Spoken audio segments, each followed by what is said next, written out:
Parce que c'est pas évident que la nevela, eh ben, ce soit moins grave que la shrita. Comment il peut dire ça a priori? C'est bizarre. Une nevela, c'est un lave de la Torah. Comme tout lave, c'est malkout. Alors que la shrita, c'est un issour par rapport à Menachat Shabbat. Regardez ce qu'il va dire, c'est intéressant. Des nevela issour la Shabbat issour skila. Il te dit, c'est vrai que la nevela, c'est un lave. Et la shrita, c'est une skila. C'est-à-dire une mort, c'est un danger, enfin, condamné à mort. Aïka khumra acharina benevela, les filles shaochel, over bela, alcool kazaït vezaït. Il te dit, ce que tu oublies, c'est que quand tu manges une nevela, tu vas pas manger juste un tout petit morceau.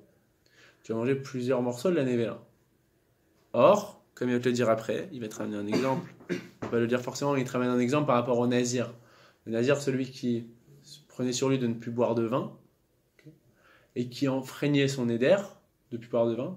Il n'était pas seulement chayav par rapport à l'infraction sur le neder, sur le vœu qu'il avait fait de ne plus boire de vin, pas seulement chayav quand il buvait du vin, il était chayav sur chaque pas gorgée, ouais, sur chaque révite en fait qu'il buvait. Donc en gros, il veut te dire de là, il te dit, c'est pas un bon calcul parce que la nevela, la Torah elle interdit la nevela, un kazaïd de nevela. Kazaïd de nevela malkout. Mais si tu manges, le type il va manger, allez, je sais pas, un kazaïd ça va très vite, hein. Il va en manger quoi, 10 kazetim. Donc dans ce cas-là, il te dit, t'as pas forcément gagné. Entre 10 chiyuv malkout d'un côté, ou un issour skila, parce que tu fais une shrita, tu dis, c'est pas évident. C'est pas évident. Qu'est-ce qui pèse le plus aux yeux d'Hachem? Donc, en résumé, on a trois explications qui nous expliquent. On a vu déjà le premier concept qu'on voit ici, avant de passer à la halakha les maaseh dans le Mishnah Mora. Il y a un concept qui est, quand on est face à un danger de mort pour le cholé, on doit réfléchir et instinctivement, enfin pas instinctivement justement, mais réfléchir quelle est, on enfreint, parce que la Torah dit Vecha Ibahem, mais quelle est la melacha la moins grave que je vais faire? Okay. Alors, c'est vrai, mais il y a certains cas, comme on vient de le voir avec la shrita ou la nevela, pendant Shabbat, où des fois, ça ne s'appliquera pas forcément. Pourquoi? Parce qu'on voit bien que la shrita, a priori, c'est plus grave que la nevela. Pourtant, on fait la shrita. Alors, on te dit, il y en a, ils vont te dire, pourquoi est-ce que dans certains cas, même si en règle générale, tu dois toujours aller au moins grave, par rapport à Shabbat, c'est peut-être différent. Parce que Shabbat, quand il y a un pikuach nefesh, tout est moutard. C'est la fameuse Shita qui dit Outra, celle du Maharam Rotenbourg, du Rahavad. Il y en a d'autres qui vont te dire, sans rentrer dans l'histoire de Outra ou Trouya, a priori ce que disent le Roche, le Ran, qui eux te disent, c'est pas parce que c'est Outra. Ils te donnent d'autres raisons, ils te disent parce que ça va le dégoûter, ou parce que tu vas manger plein de kazetim, donc c'est peut-être plus grave que de faire une shrita. Donc eux, a priori, ça te laisse penser que s'ils cherchent une autre réponse que celle du Maharam Rotenbourg qui disait que c'était Outra, ça te laisse penser qu'eux, ils sont pas d'accord avec le principe de Outra. Ils te disent Trouya. C'est-à-dire Shabbat, c'est pas annulé quand il y a un danger de mort. Shabbat, ça existe. Mais c'est juste qu'on doit réfléchir maintenant, qu'est-ce qui est le moins grave?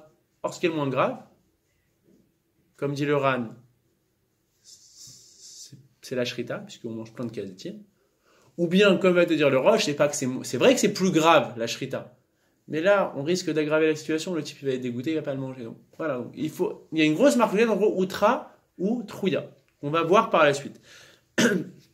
Et qu'on verra la semaine prochaine. Avant de voir la suite de la marloquette, on va faire un petit peu d'halakha par rapport à ça, halakha les maaseh. Prenez la page numéro 3. Non, j'ai menti. La page numéro 4. On va faire plus ou moins rapidement. On a cette page à faire, mais c'est rapide, vous allez voir. Premier texte. Il y en a 3 premiers textes. Donc, Dîner cholé beshabbat ubo même tête seifim. Alors, halakha alef. Mi sheyeshlo mechosh be'alma. Vous l'avez? Ok. Tu l'as, Gabriel, Yoram, Jérémy. Celui qui a un petit mot de tête. Veomit razek veoler kebari. Et il peut faire sa vie.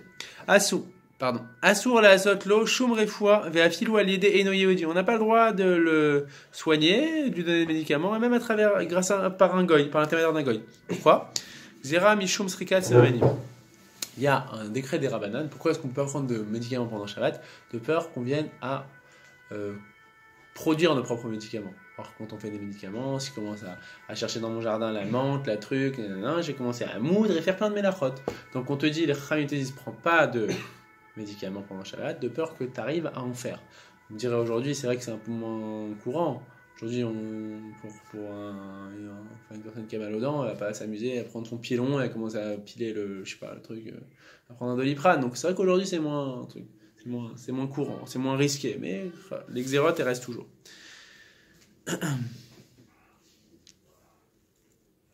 Ok. Maintenant, halakha bet. Mishi eshlo cholé chez le sakana. Celui qui a un danger de mort, qui est en danger de mort. Mitzvah lechalel alav et Shabbat. C'est une mitzvah d'empreinte Shabbat pour lui. Vazariz arezé meshubach. Et celui qui est empressé pour le sauver, il est digne de louange. Ve'ashoel arezé shofer damim. Et on avait dit celui qui va poser une question, Rav, est-ce que j'ai le droit de sauver cette personne-là qui est en train de se noyer? Et ben on a dit qu'il est littéralement, il verse le sang de son prochain. Mishnah Bora, prenez le Mishnah Bora, petit bête dans les petites lettres. Mitzvah verchoulé, on avait dit que c'est une mitzvah de sauver une personne qui est en danger de mort. Perouche, explication.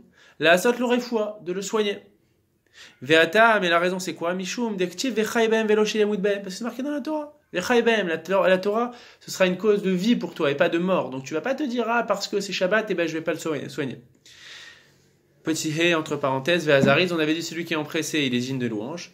Ayan lekaman beseif yudbet ou beaga sham bema shenirtov sham bemishnah bora. Vayan beyorede asov siman kuf nunhe ou beinyan shete arefwa yadoua le anashim ou alpi mumche. C'est important ce qu'il dit. Il te dit, il voit plus loin, il donne une référence, que bien entendu, il faut que ce soit une refoua yadouit. C'est-à-dire que une refoua, un mode médicamenteux qui soit connu. C'est-à-dire, si la personne te dit, ouais, regarde, moi je sais que quand on met sa main dans le four, quand il y a une personne qui est en danger de mort, et ben quand on allume je sais pas si je peux dire, on allume des allumettes et on fait souffler dessus le malade, ça va le guérir. Tu vas dire non, ça c'est pas un mode pour soigner en fait qui est accepté par les médecins. Donc il a dit déjà, il faut que ce soit un mode qui soit connu et reconnu, et en plus ça par une personne qui ait les compétences pour. Ok? Ve'ashoel, on avait dit celui qui pose la question, et ben c'est lui qui verse le sang de son prochain. Perouche, explication. Oto aish sheumit chaser ve'yare lechal el Shabbat bechole kaze ki maliede more are ou chofer damim. On a dit cette personne-là qui va poser des questions pour savoir est-ce que j'ai le droit ou pas le droit, il verse le sang de son prochain. Pourquoi? Chez Beot, chez Oler Rishon, parce qu'au même moment où il a posé la question à son rave, le malade, pendant ce temps-là, son état, il s'aggrave et il le met en danger. Vera Gatou Omer, Lota Amod Verchoulé. Il y a un passage dans la Torah qui dit Lota Amod Aldam Recha. Tu ne devras pas causer la mort de ton prochain, quoi. Tu ne devras pas verser son sang. Au Yerushalmi Ita. Et dans le Yerushalmi, dans la Gemara dans le Yerushalmi, on l'avait vu ça la semaine dernière, il y a marqué Anisha la Rezé Megouné. On avait dit, le Rav à qui on pose la question, lui aussi doit se reprocher quelque chose. Pourquoi? Pirouche, Mishum, Shatalmit Racham, Bimkomo, Ayalo, Lidrosh, Biprak, la colle. On avait dit, si le Rav de la communauté, il y a une personne qui vient le voir et qui lui dit Rav, est-ce que je dois trouver cette personne-là qui va se noyer? Lui aussi doit se poser des questions, ce Rav. Pourquoi? Parce que s'il n'a pas enseigné le béaba, à savoir qu'on doit sauver une personne qui est en danger de mort pendant Shabbat, il est méprisable, littéralement. Voilà. Il aurait dû enseigner tout ça au peuple pour qu'ils aient pu à poser la question. Maintenant, si on a un malade qui est en danger de mort, il dit non, n'enfreignez pas Shabbat pour moi, je veux pas, c'est assour. Kofin Oto ou Medabrim Alibo Sheo Chasidut Shel Shtut. On te dit, cette personne-là, on la force et on lui dit, on essaie de l'apaiser et lui dire que c'est une Chasidut, c'est-à-dire une mesure de piété qui est complètement folle et qui est abusée. Ok? Des questions? Pas de questions? On avance. À la Chayut Bet. Tout ce qu'on va voir là, c'est ce qu'on a vu dans le Ran et dans le Rosh. Quand on enfreint Shabbat pour une personne qui est en danger de mort, on essaie de tout faire. Ça, c'est la Gemara qu'on a vu la semaine dernière. On essaie de tout faire pour que ce soit pas fait par un goy, ou par un petit, ou par une femme. Et là, à l'idée Israël Gadol ou Bnedat, mais par un juif, un grand juif, un Talmid Racham, quelqu'un comme genre Yoram, un gars comme ça, ou Bnedat, ou une personne qui réfléchit, genre quelqu'un comme Gabriel. Maintenant, on te dit, Aga, le Rama, il te dit, Veyesh Omrim, le Aga, c'est le posek Ashkenaz, il te dit, Veyesh Omrim, Deim Efshar la Asot Blo Dichoui. Il y en a qui te disent que si on peut le faire, et que ça va pas trop te retarder, ou Blo Yichour, ou sans voilà, te causer une perte de temps, allier des chinouilles, en faisant un chinouille, un changement, c'est-à-dire par exemple, le type, on doit faire une melacha, on doit appeler les pompiers, parce qu'il est en danger de mort, mais au lieu de le faire de la main droite, je fais de la main gauche. Ok? Osé allier des chinouilles, bah qu'il le fasse en faisant un chinouille. Veim efshar la asot allier des eno yehudi, et s'il peut le faire à travers un goy, blo yichur klal, sans que ça cause du retard, aussi allier des eno yehudi. Pourquoi? Parce que comme on l'avait dit la semaine dernière, il y a deux manières de faire redescendre la gravité d'une melacha. Soit quand on le fait par un chinouille, parce qu'on change la manière de le faire, soit quand on le fait à travers un goy. C'est un séfarade, c'est mieux que ce soit lui qui le fasse, plutôt qu'un goy. C'est un séfarade. Non, alors, s'il faut savoir, c'est très important ce que tu dis, Yoram, c'est que, contrairement à ce que beaucoup de gens pensent, c'est pas parce que on ramène quelque chose au nom du Rama que forcément ça a force de loi que pour l'Ashkenaz. Le Rama. Quoi? J'ai étudié ça. Ouais, alors tu vas me dire que c'est d'accord, mais le Rama, il n'a pas force de loi pour un Sfarad que lorsqu'il est en contradiction avec le Shulchan Aruch, avec le Mechaber. C'est-à-dire quand on a les lignes en gras, là, le Mechaber, le Shulchan Aruch qui dit quelque chose, et le Rama dit l'inverse, il n'est pas d'accord, alors là, un Sfarad, il ne peut pas s'appuyer là-dessus. Mais là, a priori, il a rien, il est pas en contradiction avec le Shulchan Aruch. Juste, il te dit, bon, si on peut faire un chinouille, tant mieux. Donc voilà, Stam, il y a plein d'alachot qu'un Sfarad, dans tous les jours, il applique, et il le sait pas, mais c'est du Rama qu'on le tire. Donc bon, ça répond plutôt à ce que tu demandais, non? A priori, non. Si on peut faire un chinouille, bien sûr qu'on fait un chinouille. Ok? Vechen noagim, il termine le Rama, c'est-à-dire il te dit c'est comme ça qu'on doit se comporter. Ok? Parce qu'on avait dit c'était un yesh omrim. Pas tout le monde était d'accord là-dessus. Il y a un avis qui dit que si on peut faire un chinouille ou à travers un goy, on le fait à travers un goy, si ça permet de ne pas perdre de temps.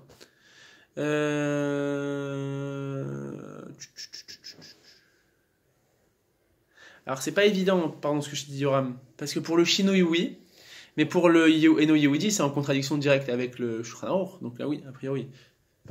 Mais par rapport au chinouille, a priori on fait avec un chinouille. Mais par rapport au truc, non, on doit faire un Sfarad, a priori doit demander à un juif et un Talmid Racham même de le faire.